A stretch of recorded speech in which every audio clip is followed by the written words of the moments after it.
Então, para começar, eu vou tentar. Eu estou no YouTube, no Instagram, né? E eu vou tentar mostrar nos dois, com slides, com fotos, né? Vou fazer de tudo para conseguir conciliar os dois. Deixa eu só ver se está tudo certo aqui. Instagram, tá certinho. Então, para começar, geralmente as pessoas elas escolhem trabalhar com artesanato, né, por vários motivos. O mais comum é para poder ocupar a cabeça, né, ocupar a mente, utilizam muito como hobby mesmo. Complemento de renda. Não são todas as pessoas que realmente acreditam que o artesanato serve como a sua renda exclusiva, serve realmente para você viver do artesanato, né? E comigo não foi diferente. Eu, desde nova, eu sempre tive muito contato, o artesanato sempre esteve muito presente na minha vida, né? Desde nova eu nasci sabendo desenhar praticamente, eu não me lembro de não saber desenhar. Fiz vários cursos de desenho, de pintura, de escultura. Então, tudo isso, a minha infância e a minha adolescência foi realmente voltado para a parte de artes. Eu sempre tive mais aptidão com trabalhos manuais. Na faculdade, eu fiz arquitetura, fiz design de interiores. As matérias que eu mais gostava eram aquelas que tinham arte no meio, né? Então, eu sempre tive muita aptidão desde nova, como eu disse.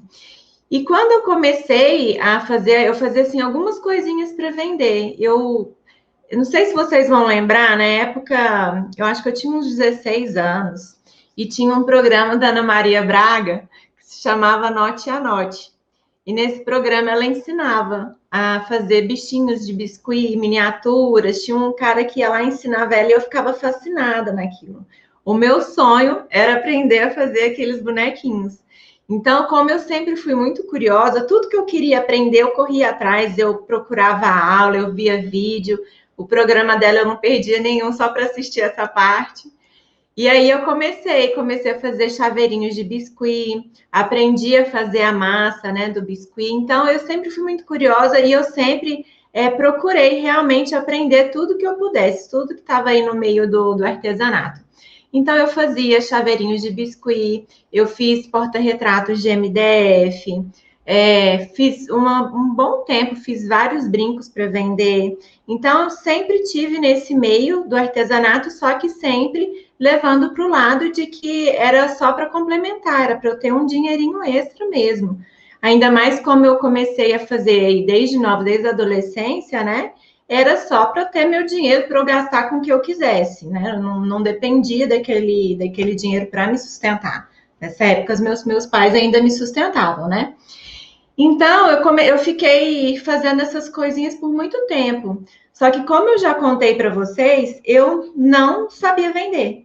Eu tinha uma dificuldade imensa de vender.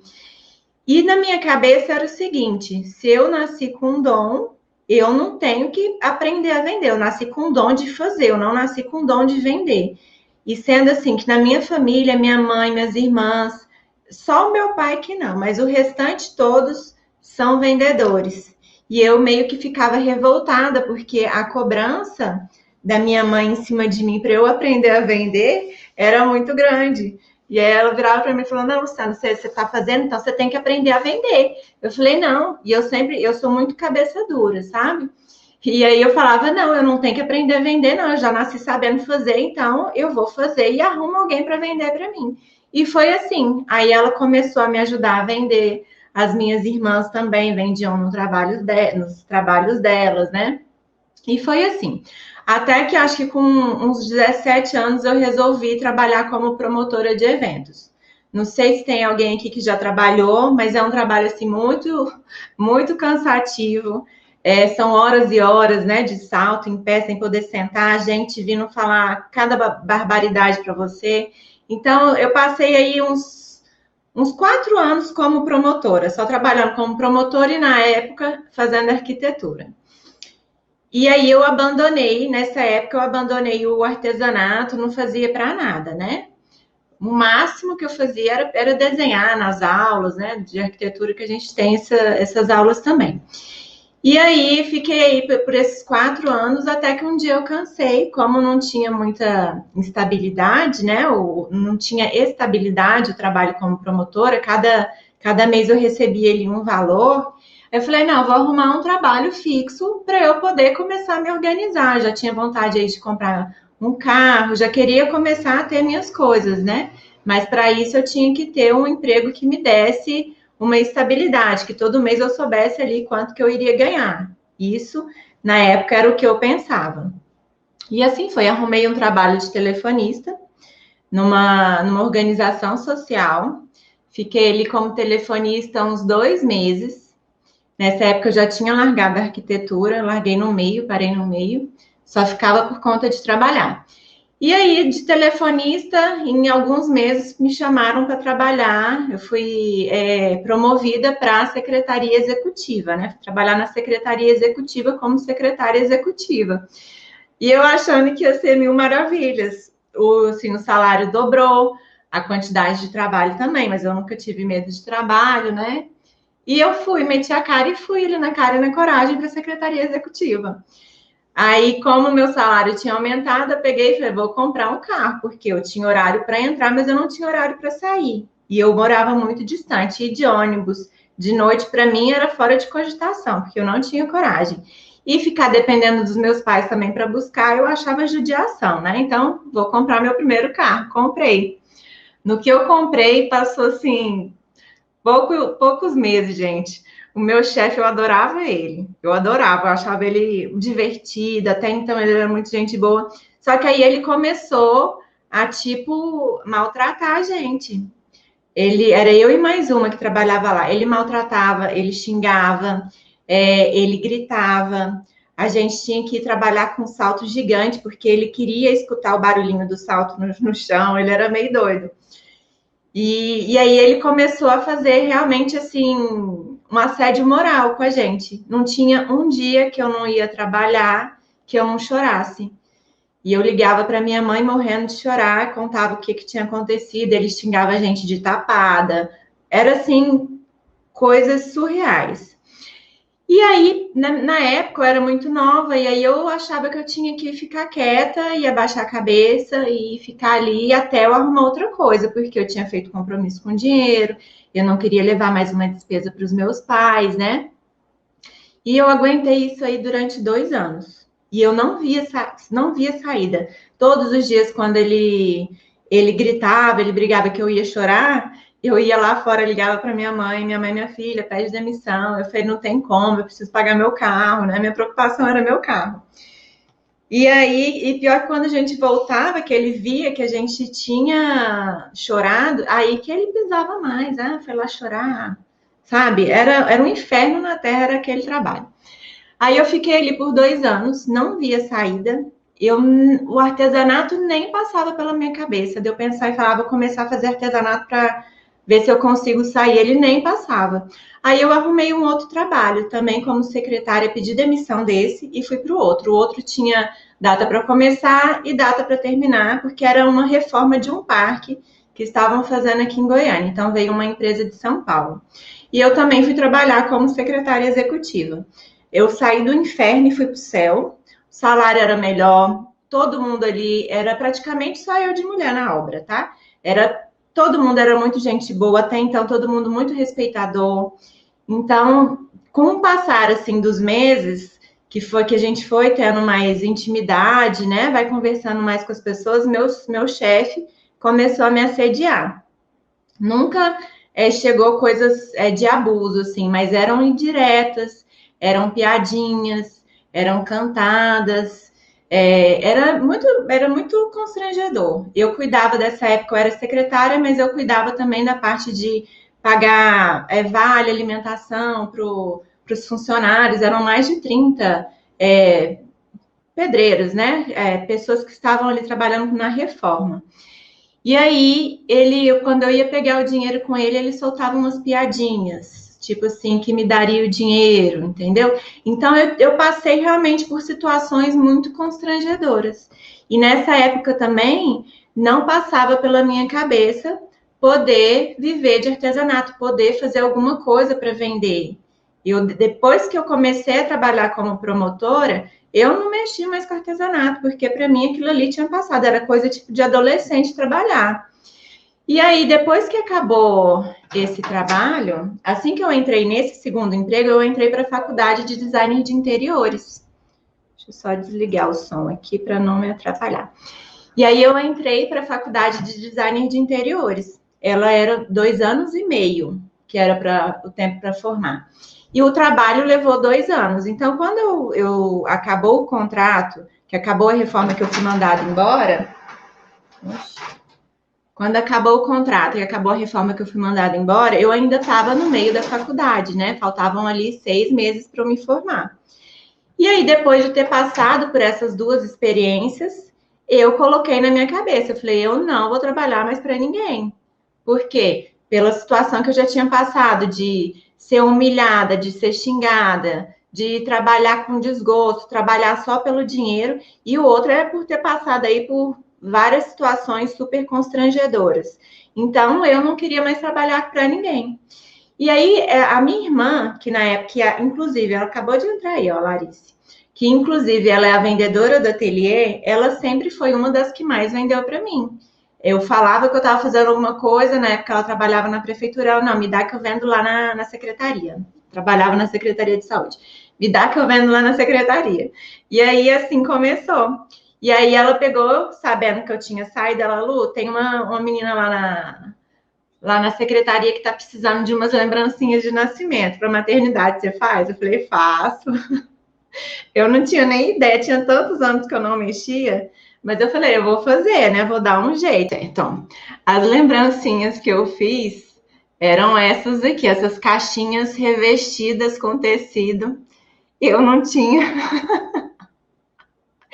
ai, eu não tinha ideia, gente, como que fazia, mas eu sentei e fiz. Eu falei, eu vou revestir uma caixinha, não tem nada demais, não. Peguei e fiz. E aí, tudo que aparecia, eu fazia, eu pegava para fazer. Então, eu fiz as caixinhas de lembrancinha. Essa parede aí, colorida, alaranjada, era tecido que eu revestia as paredes. Então, o que aparecia aí com a parte de artesanato, eu não me preocupava, não. Eu ia fazendo, viu? E aí, na época, como eu falei, eu estava fazendo designer de interiores, e na mesma sala que eu, tinha uma mulher que ela tinha uma fábrica de kit de berço. E aí eu fazia essas coisinhas e colocava lá no Facebook, né? No meu Facebook pessoal. Eu não tinha nem Facebook de trabalho, não, era tudo no meu pessoal. E aí ela começou a ver que eu estava fazendo algumas coisas, aí ela me chamou, ela falou, Lu, eu tô vendo que você está fazendo algumas coisas, né? Você quer pegar algumas coisas para reformar? Tem muita cliente que pergunta, que fez, né, a decoração ali para o quarto do primeiro filho e elas querem reaproveitar as coisas. Você quer reformar? Eu falei, reformo. Não tinha também nem ideia do que eu ia fazer. A primeira coisa que ela levou para reformar foi esse balão aí, que esse verde era o antigo e o outro foi reformado, que ficou até bonitinho, né? E aí, como eu sempre fui muito habilidosa, e eu já falei para vocês, eu não tenho medo. Então, peguei para fazer, comecei a fazer várias reformas. Aí, em pouco tempo, ela pegou e perguntou para mim: olha, tá tendo muita procura de porta-maternidade, você quer fazer? Eu falei, quero. Não tinha nem ideia como é que fazia um porta-maternidade.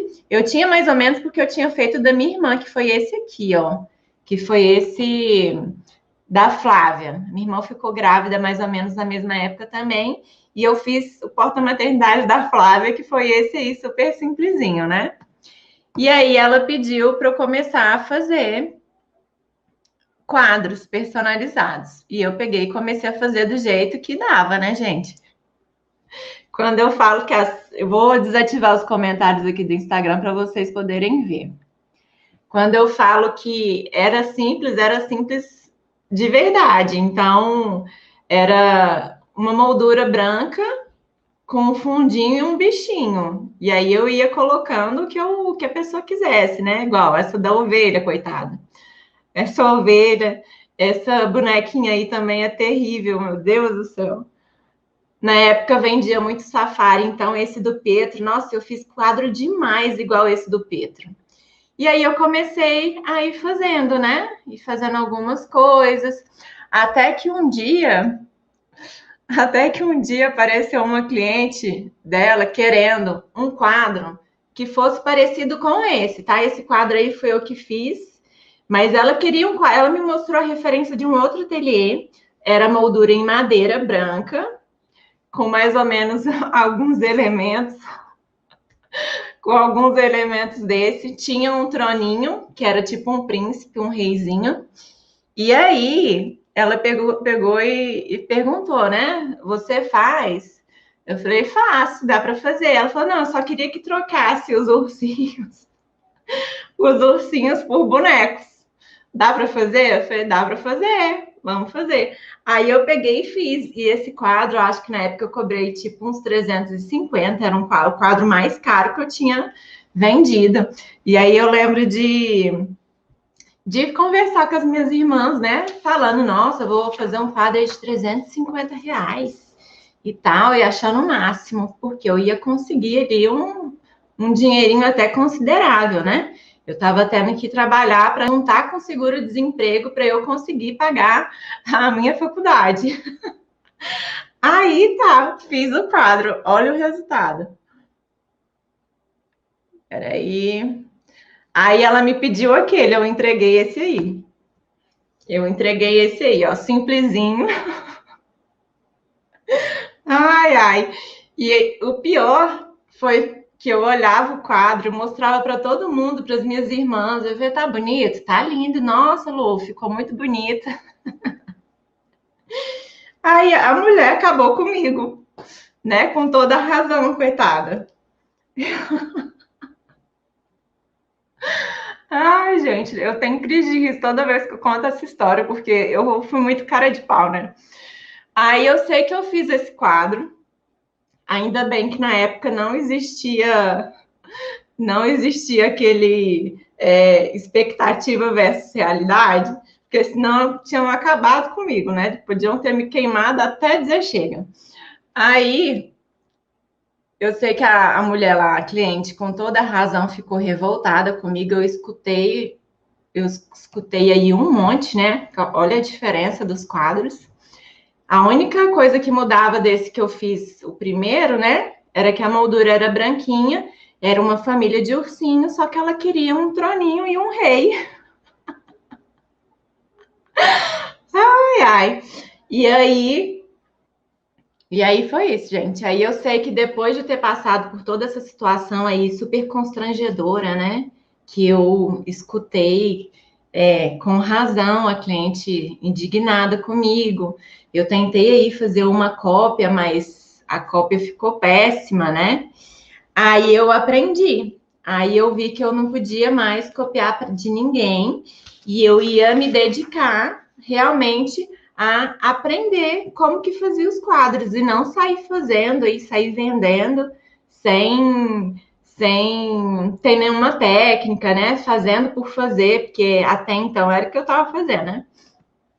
Aí eu comecei realmente a me dedicar a aprender coisas novas, comecei a pesquisar materiais diferentes, né? Aqui você já pode ver que deu uma melhoradinha, já comecei a usar um pouquinho mais de cor, os ursinhos, o bonequinho deu uma boa melhorada, já tinha um pouquinho mais de noção de trabalhar aí com cores neutras, então tudo isso que eu estou mostrando para vocês foi de 2013, eu comecei a trabalhar em 2012, então você vê o processo que é, né? O tempo que levou para eu poder começar a melhorar. Então, eu fiz esses. Aí eu comecei a pesquisar materiais diferentes. Eu procurei para ver se eu encontrava molduras em resina. Eu encontrei as molduras, só que o valor dela era assim irreal. Uma moldura igual esse da Laura, que é a que eu mais vendo, na época era R$ 60 e eu só encontrava em lojas de fora, eu não encontrava aqui em Goiânia. Então, a opção que eu vi para eu começar a melhorar o meu trabalho foi começar a trabalhar com gesso, que ele tinha aí umas molduras mais trabalhadas, umas coisinhas mais provençais, né, que dava para fazer. Aí eu comecei a realmente a pesquisar, ver o que tinha de interessante na área para eu poder fazer. E nessa mesma época foi quando eu estava montando o meu primeiro ateliê, que foi esse aí. Eu fiquei por muitos anos na loja daquela moça que tinha fábrica. Eu aluguei uma loja lá, uma sala lá. Fiquei por 6 meses e depois eu decidi alugar uma loja que foi essa aí, que foi meu primeiro ateliê.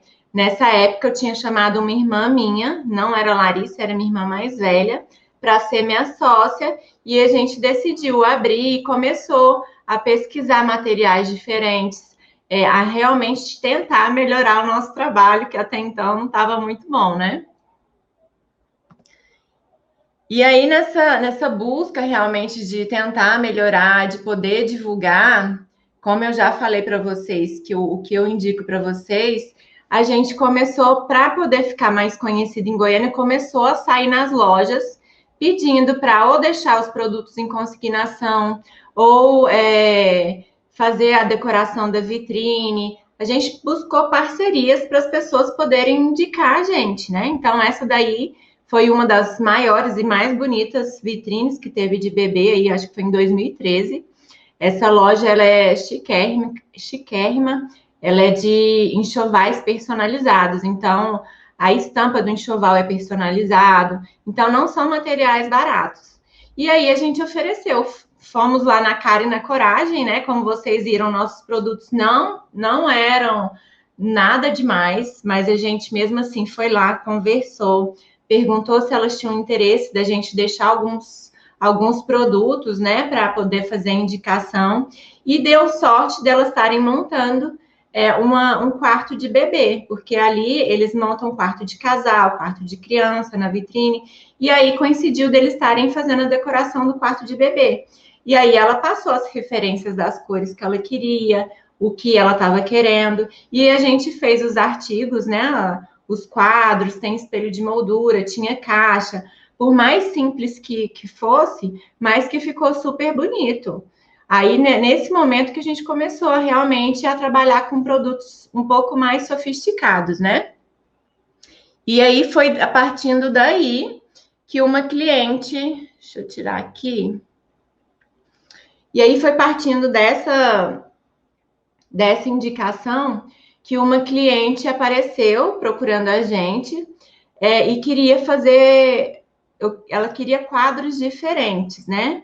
E eu já tinha pesquisado quadros de outros ateliês, de outras cidades, eu tinha encontrado ali um ateliê que tinha assim, quadros maravilhosos. Só que eles trabalhavam, era com madeira, era folha de ouro, folha de prata, e os quadros, um quadro médio saía tipo mais de R$ 1.000. O que eu queria era conseguir realmente trazer esse trabalho, essa técnica, fazer uma técnica que desse um resultado parecido, para poder vender mais com um valor bem mais acessível.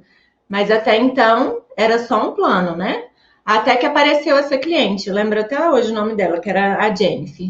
Ela apareceu e ela trouxe como referência um dos quadros desse ateliê.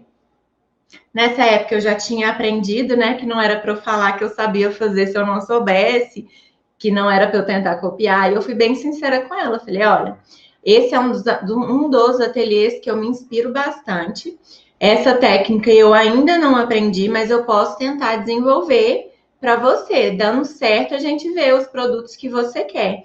E aí foi assim, foi dito e feito. A gente pegou, eu e minha irmã, né, que na época era minha sócia, a gente conseguiu ali desenvolver uma técnica que chegasse bem próximo ao que ela queria, ao resultado que ela queria. E aí foi aonde ela fechou a decoração inteira do quarto com a gente, que foi esses quadros. A gente fez tudo no quadro, foi esses quadros, foi aplicação de tecido na parede, tinha dossel, lembrancinha, abajur, kit higiene, a gente fez a decoração inteira. E aí ficou com essa decoração, rendeu mais de R$ 5.000 na época. Nessa época, quando eu vi 5.000 reais, eu falei, meu Deus. Quando eu trabalhava de carteira assinada, eu mal recebia 2, né? E eu falei, meu Deus, agora foi nesse momento aí que eu comecei a perceber que o artesanato não era só um complemento de renda, que ele poderia sim se tornar a minha renda principal, porque até então eu ainda estava trabalhando ali, mas com o pensamento de vou me formar.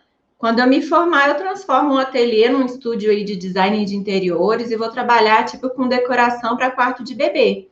Então, a minha ideia inicial, e por muito tempo, foi essa, de realmente me dedicar só a ser um complemento de renda. Aí, a partir desse momento, que eu vi que era possível eu realmente conseguir ganhar dinheiro, poder viver disso. E foi onde eu decidi me dedicar ainda mais, me dedicar a aprender realmente coisas diferentes, a encarar o artesanato realmente como o meu trabalho e não mais só como um complemento de renda.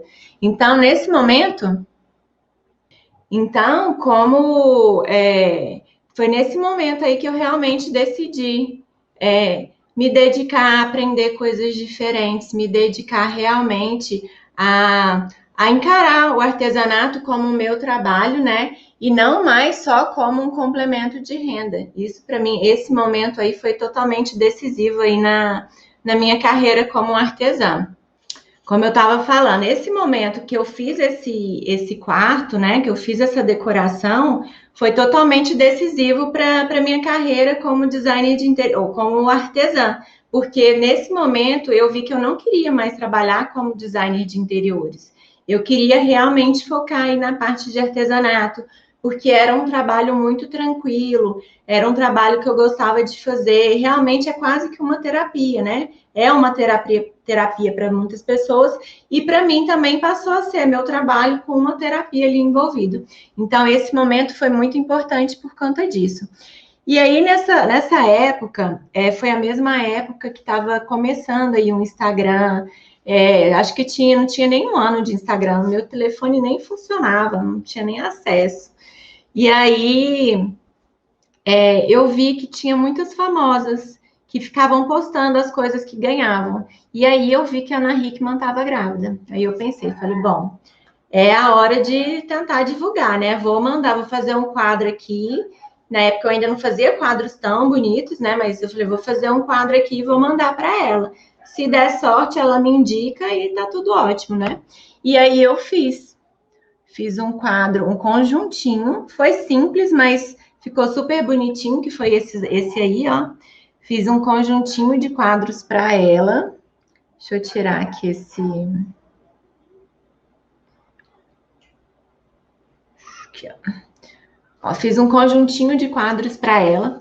E aí ela postou no Instagram dela na época, marcando o ateliê. E aí choveu gente de fora vindo procurar, querendo saber quem que tinha feito. O jeito que ela postou ficou quase como se ela falasse que tivesse encomendado, sabe? E aí foi programa de televisão lá mostrar o quartinho dela, ela mostrou o quadro em destaque. Então, tudo isso para mim foi muito bom, porque realmente deu uma impulsionada aí no meu ateliê. E eu fiquei muito conhecida em outras cidades, né? Eu já estava até relativamente conhecida em Goiânia, mas aí com essa divulgação deu assim um boom. E aí eu comecei a fazer isso com todas que eu visse que estavam grávidas. Então eu fiz com ela, eu enviei para. Cadê aqui, ó? Eu enviei para a Nive Stelman. Esse da Nive Stelman foi até capa da revista Caras. Aí eu fiz a Nive Stelman do Tiago Lacerda, da Bárbara Borges, Antônia Fantinelli, Regiane Alves, foi os 2 filhos da Regiane Alves, os 2 filhos da Bárbara Borges. Então, eu comecei realmente a fazer isso com todas as famosas que eu via. Na época, elas recebiam e postavam, recebia e postava. Então, para mim, foi muito bom. Foi onde eu comecei realmente a ficar conhecida nacionalmente, né? E aí, nessa época, foi onde nós, como estava vendendo bastante, a nossa parte, assim, de vendas para outras cidades estava crescendo, o ateliê estava ficando pequeno. Na época, aquela sala que eu mostrei para vocês, ela era pequenininha, era tipo uma parte para atender e a parte onde a gente ficava fazendo, produzindo. Então, começou a ficar apertado. E aí foi aonde a gente decidiu alugar uma loja maior, né? Que foi a nossa segunda loja, que já foi uma loja num setor melhor, era uma avenida, a loja era gigantesca.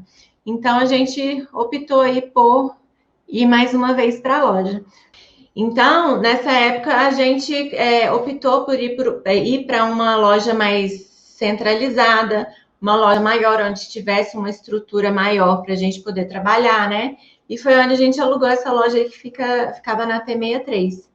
E aí a gente ficou aí por muitos anos. Até então, era eu que atendia, porque a minha irmã ela não era muito fã de atender, e eu menos ainda, só que sobrava para mim, né? Aí eu que atendia, eu tinha que vender, também tinha que ajudar na parte de produzir. Aí, como ficou? Começou a ter muita procura pelo WhatsApp, pelo Instagram, pelo Facebook, foi onde eu tive a ideia de chamar a Larissa para poder trabalhar com a gente. Que a Larissa é minha outra irmã e que ela está aqui comigo até hoje. Então, a Larissa, ela mora em outro estado, ela morava em outro estado, não, ela mora em outra cidade, no interior de Goiás, né? Então, ela mora em outra cidade, e aí a gente desenvolveu aí um método que deu super certo, que ela vende para mim e eu faço, e estamos aí até hoje, né?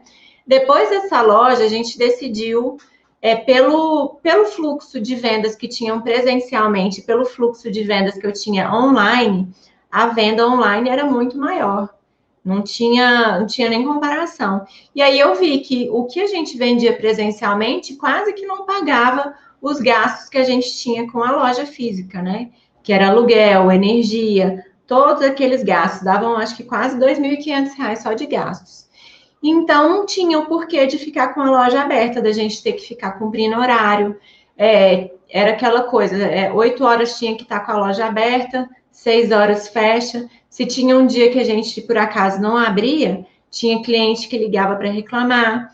E aí eu comecei já a não ver muito sentido em realmente ficar com a loja, né? Com a loja aberta. Foi onde a gente decidiu alugar ainda uma casa. Olhei uma casa aqui próximo do setor onde a gente morava e alugou. Mas logo em seguida, minha irmã decidiu se mudar para Fortaleza, e aí a gente acabou que rompeu a nossa sociedade. Eu continuei com o ramo de bebê, depois de alguns anos ela voltou a trabalhar com artesanato, mas ela já trabalha com a parte mais voltada para a área militar, um trabalho super diferente. Então, depois dessa experiência de ter realmente a loja física, de ver o trabalho que dá, deixa eu tirar aqui esse ativo aqui que eu já parei. Então, depois de ver o trabalho que dá para ter a loja física, eu já sabia, como eu já falei, a minha família inteira é de comerciante, de vendedor, então eu sabia que eu tinha que cumprir horário, e eu nunca fui muito fã disso, né? Deixa eu voltar aqui no YouTube também. Agora, como é que eu paro de compartilhar esse negócio? Ok, pronto. Deixa eu ver se voltou. Aí, a minha família, como ela é de vendedores, né? Minha mãe é comerciante a vida inteira, eu sabia que eu teria essa dificuldade de cumprir horário, de ter que atender as pessoas que eu nunca gostei, nunca foi meu forte, né? Então, a gente optou aí por ficar só com a loja online. E desde então, eu não passa nem pela minha cabeça, em nenhum momento sequer ter loja física. Imagina se eu tivesse loja física e acontecesse aí o que aconteceu, que foi essa pandemia, né? Ia quebrar como quebrou várias pessoas. Então, hoje a gente poder trabalhar em casa, poder trabalhar, ter liberdade de fazer realmente os seus horários, de escolher o dia e a hora que você quer trabalhar, isso é muito bom. Então, hoje eu sou, assim, totalmente realizada e realmente não passa pela minha cabeça hora nenhuma ou ter loja física ou voltar aí para a parte do design de interiores, né? Então, essa foi a minha história, gente. E aí, desde então, né, eu vim me desenvolvendo meus trabalhos, os meus quadros, aprimorando as técnicas, até chegar a esses resultados que vocês veem hoje, que são quadros muito mais sofisticados, né? São quadros bem detalhados. Vocês viram a diferença do quadro de fazendinha? O do passado com o que eu faço hoje é absurda a diferença, né? Para quem não viu, deixa eu ver se eu consigo colocar aqui. Pelo menos aqui no Instagram que eu tenho. Ó, esse daqui foi o que eu fazia em 2014. Isso aí era um quadro de fazendinha e eu achava que estava arrasando. Mas na época era bonitinho, né? Na época eu ainda achava que era bonitinho, mas hoje com certeza é outro nível, é muito mais detalhes, eu tenho uma percepção assim de cenário bem mais evoluída, né? Eu consigo trabalhar bastante aí em cenários. Eu acho que o outro eu não vou conseguir colocar pelo tamanho que tá a foto aqui. Deixa eu ver se. Deu. Esse aí já é o que eu faço em 2021. Como evoluiu, tem até luzinha, né? Tem o cavalo. Então, realmente, o quanto que dá para a gente evoluir, você tendo persistência, você se dedicando, né? Realmente levando a sério o que você faz. Isso tudo poderia ter sido em menos tempo se eu tivesse achado um lugar que me desse um curso, que me oferecesse o que eu queria aprender. Mas na época a gente procurava e só achava coisas de MDF, só achava pessoas que ensinassem a pintar moldura em MDF, a fazer quadros em MDF.